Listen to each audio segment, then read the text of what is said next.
purpose and forms of research. Para naman to give you a clearer view that research is not those very hard work sa thesis and dissertation, I'll give you an example of researches that can be done in your organization or in your work nga mahambal ka nga ay research man na siya gali. So we have a formative research. The purpose of research is to allow us to develop strategy in public relations in order to conduct our campaigns with specific purpose and targeted goals. Operate as part of the overall strategic management function in our organization. To measure the effectiveness of public relations efforts by conducting research before we communicate. We revise our own thinking to include the views of the publics. Amo ning ginahambal ko sa inyo, if you don't consult the public, they cannot guarantee na masunod sila sa gusto nyo paobra sa ila.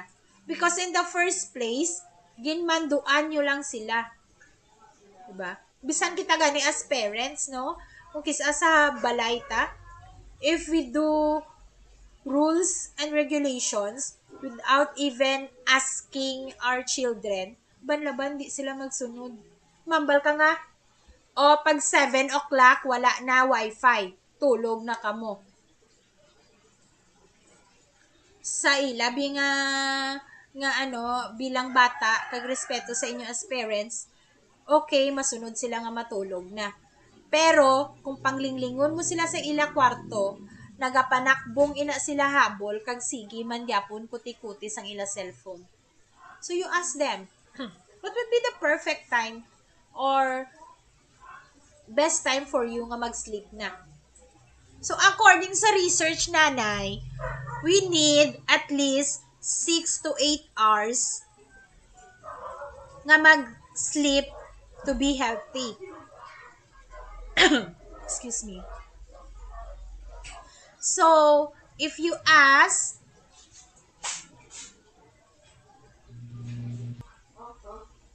so now we have the formative research. So, the purpose of this research is to allow us to develop strategy in public relations. Tapos ko na discuss, no? So, this type of planning research is called formative research because it helps us form our public relations campaign. Formative research is conducted so that we can understand what publics know, believe, or value, and what they need or desire to know before we begin communicating. Thereby, public relations does not waste effort or money communicating with those that have no interest in our message. Like for example, tukagina ni Ma'am Rio, no?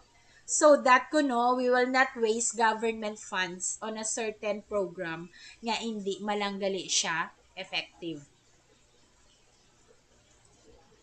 So research also allows public relations professionals to show the impact made through their communication efforts after a public relations campaign. So this type of research is called evaluation research. So like ang example to ni Ma'am sa Kalahi program, no, there is a constant monitoring of the program. That is called evaluation research. So now you Sustainability. will realize, yes, that sustainability, uh, the the programs should be sustainable. So in order to do that, you have to conduct a series of evaluation research. So you will realize nga ang isa ka program naton nga i-implement should involve a series of research or a continuous research. Using both forms of research and public relations allow us to communicate strategically and demonstrate our effectiveness. For example, a formative research can be used to determine the percentage of publics who are aware of organizations' policy on an issue of concern. So through the use of a survey, we might find out that 17% of the target public is aware of the policy. Strategically, the organization would like more members of that public to be aware of the organization's policy, so the public relations department communicates through various channels sending targeted message. Like for example, I'll give you one research that we have conducted in municipality of Batan. That is the implementation of fisheries code. During the implementation of fisheries code nga conduct namon nga survey, we have interviewed around 720 coastal residents, and then it was revealed in the results that some of them are not aware of the marine protected area in the in the Batad, and another one is that um, some of them are not aware of they are aware of closed season policy, but uh, they are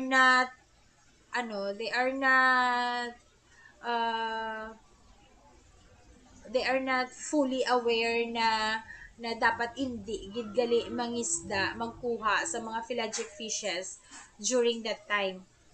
Kay kung makita mo, dapat strict implementation ang closed season policy ta from November 15 to February 15, but there are still a lot of pelagic fishes nga mabakal ta sa market. May mga tuloy man tagyapon nga mabakal, may mga mackerel man tagyapon nga mabakal. It's because meaning may naga-involve pa sa catching of those pelagic fishes during that time. So as a recommendation of that research namon, we recommend nga stricter implementation of fisheries code. And then another thing is, as part of the community extension sa NEPSI Batad, they will do a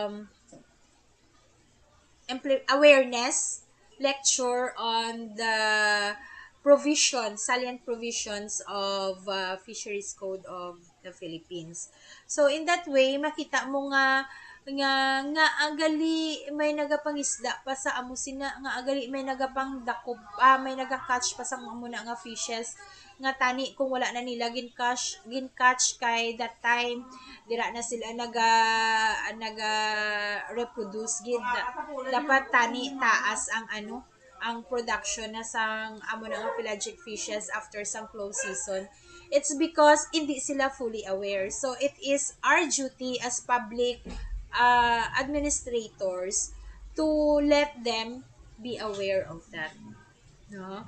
And then also, we have an ongoing proposal to the legislators of Batad to have a stricter implementation of the penalty clause of that one. So after a predetermined amount of time, a survey practically identical to the first one is conducted. If public relation efforts were successful, the percentage of members of a public aware of the organization's policy should increase. That increase is directly attributed to the efforts of public relations concerned. So, for example, if you wanted to do the same research on awareness bala, like you have to conduct pre and post. Pre-survey is that you will, like pareto sa amon, we conduct an awareness survey before mag-implement sang extension. Pero wala pa kami ka-implement extension sa Batad kay pandemic pa gani, bawal pa magtipon-tipon.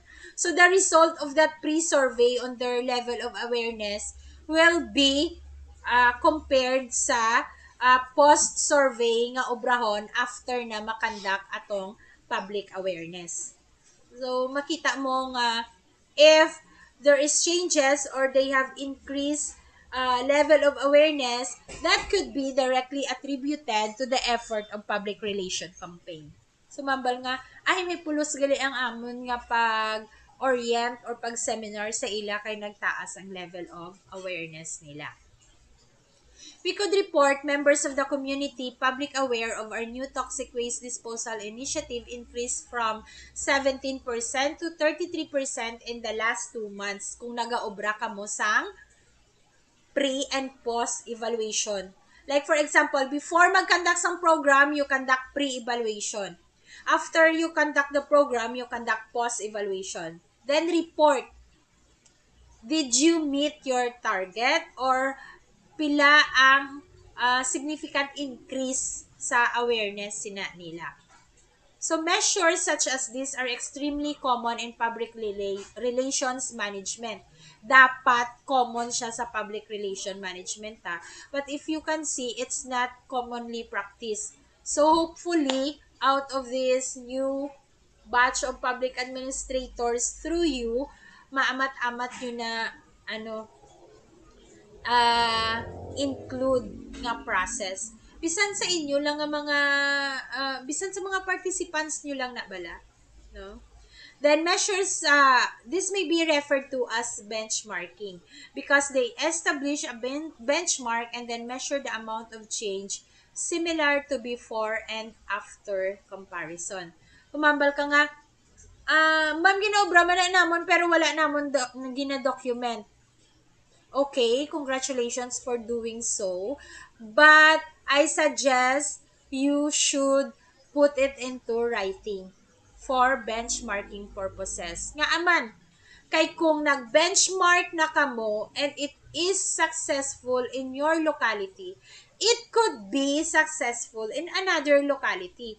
So they will skip the process of doing certain evaluation nga amo man sina, and then can replicate or implement your program and be successful at the same time. So wala ka mo you will skip loss of effort, time, and fund to do the same process sang assessment, kay i-benchmark na lang, nag-benchmark na to sila, gin-replicate na nila ang study. So, mo man na ka-importante nga dapat ang aton na nga mga ginapang obra nga na put into writing. Kay mambal ka nga, ay ginaobra man na namon ma'am. So, basically, our office is practicing research. Yes, definitely. Ako nagapatigid ko nga in almost all organizations naton ginaobra tagid na. The thing is siguro we just have to be aware on how to do it systematically, and then how to produce a report out of it para maging ina nga data beneficial man sa next nga researchers or sa mga end users. So we have what we call formal research. Research in public relations can be formal or informal. So when we say formal research, it takes place in order to generate numbers and statistics that we can use to both target communications and measure results. Formal research also is used to gain a deeper qualitative understanding of the issue of concern, to ascertain the range of consumer responses, and to elicit in-depth opinion data. Formal research is planned research of a quantitative or qualitative nature, normally asking specific questions about topics of concerns for organization.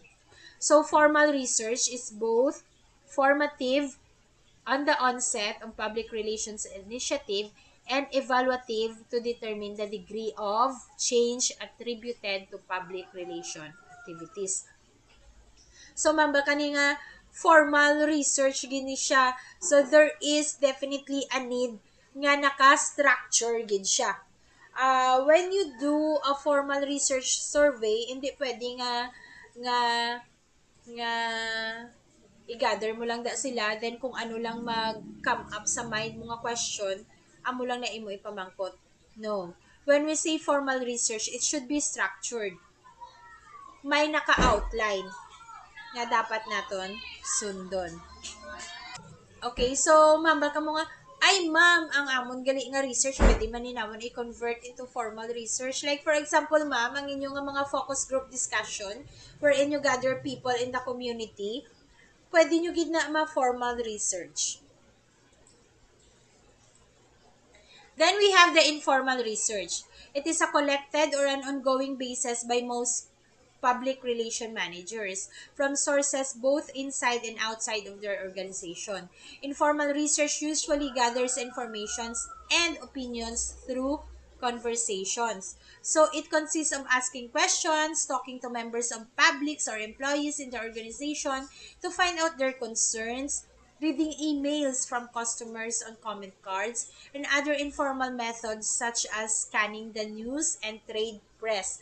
So, kung nang lantaw-lantaw na kamo news, ato ba lang hambal ko kagina nga naging basis sang decision ni Doc De La Rosa to give the Pfizer vaccine to those OFWs and returning OFWs and seaman and um, family of those OFW nga may plano mag-migrate, that is already considered informal research because she has gathered information from scanning the news. Then, di ba may mga offices ka mo na may feedback form? Looking through the information on that, that could also be considered informal research. Then informal research could also comes from the boundary spanning role of public relations professional, meaning that he or she maintains contacts with publics external to the organization and with internal publics. Diba may ara kita public relation officer in every organization. So those people, if they continually engage in exchange of information with the publics, that is already called informal research. And that could be a basis again of your decision making. Like for example, subong di ba gina-encourage na ang e-governance, dapat ang every municipality should have a website wherein it will be easier for them to reach out to their constituents. And then, for the constituents also to give feedback or give their opinions and certain programs sang government. So, we should have an online feedbacking system. Sinulang ding wala Facebook sa aton man. If you don't have Facebook, you don't exist. 'Di ba? May Facebook ganing bagong bata. Kamuya wala. So, dapat we should also ano strengthen our our presence in the social media. Actually, I'm on the process of creating an account nga public siya, meaning me as a public administration practitioner and faculty would like to create a presence in the social media as that person. Actually, gina-encourage man na siya na kuha ko naman kay Dr. Hapos, kay ambal niya, lantawon nyo, ang mga YouTube channel nga naga-excel, ang mga nagahatag pranks, ang mga naga-TikTok, ang mga ang mga ano, ang mga labay-labay bala. There are very few academians or researchers or practitioners nga may presence sa social media to make people or to inform people of uh, shall we say higher level of knowledge, no? So on the process pa lang ako of making that ano ko lang siya, i-launch ko lang sa simultaneously kung tama na ko na-collect na data. But basically, it's a good encouragement tani, no?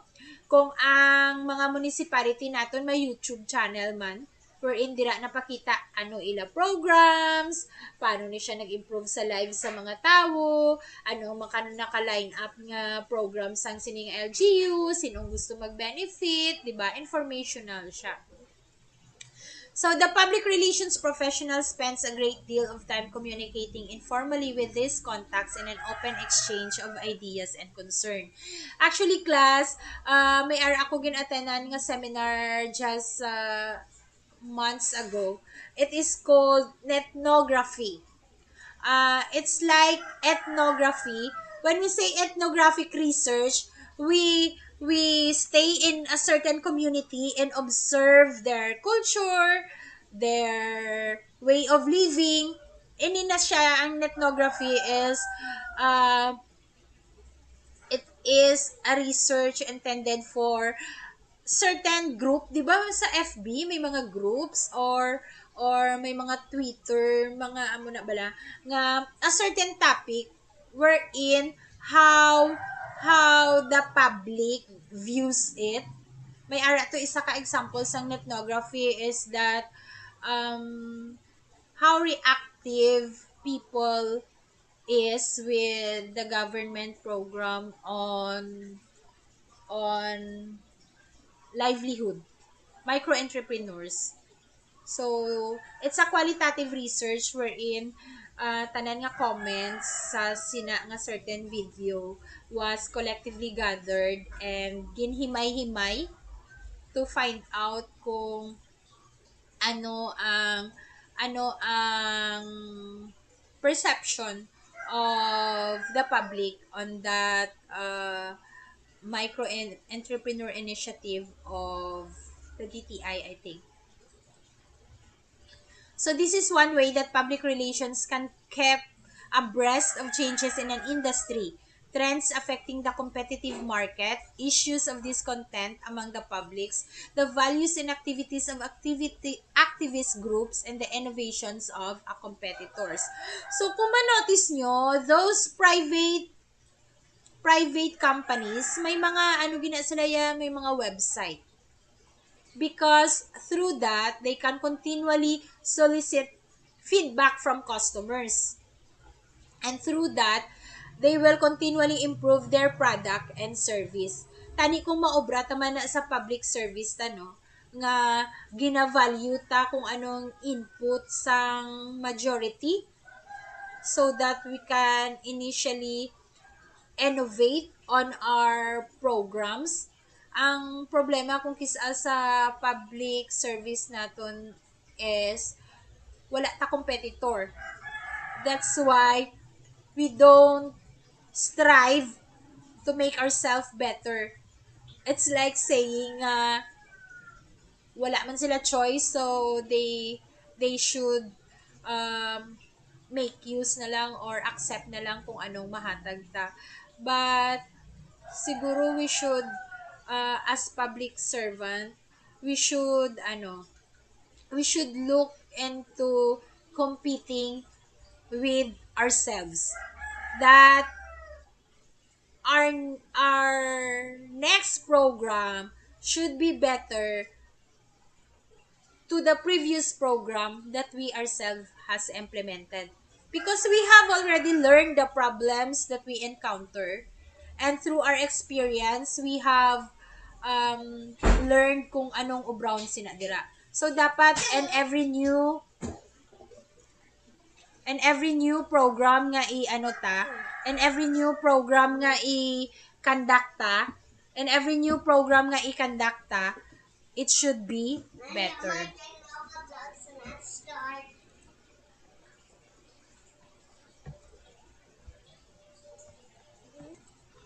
So to continue, research in public relations management requires the use of specialized terminology. The term primary research is used to designate when we collect unique data in normally proprietary information. So these are first-hand data and specifically relevant to a certain client or campaign.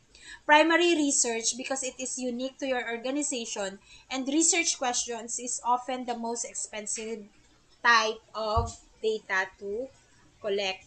So, in doing a survey, it is actually expensive, but basically necessary.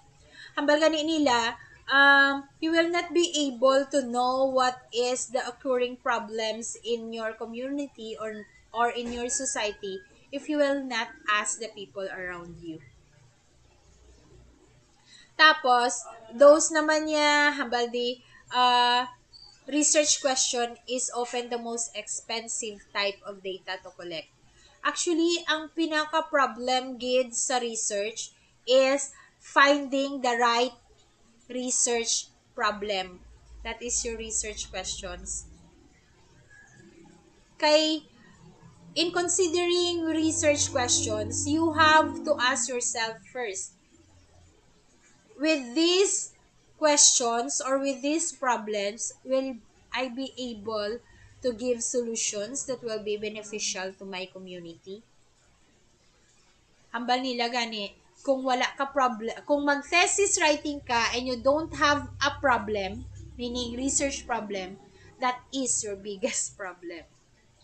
Same thing man siguro kung mag-involve tayo into research. The first gid is we should be grounded on our research problems.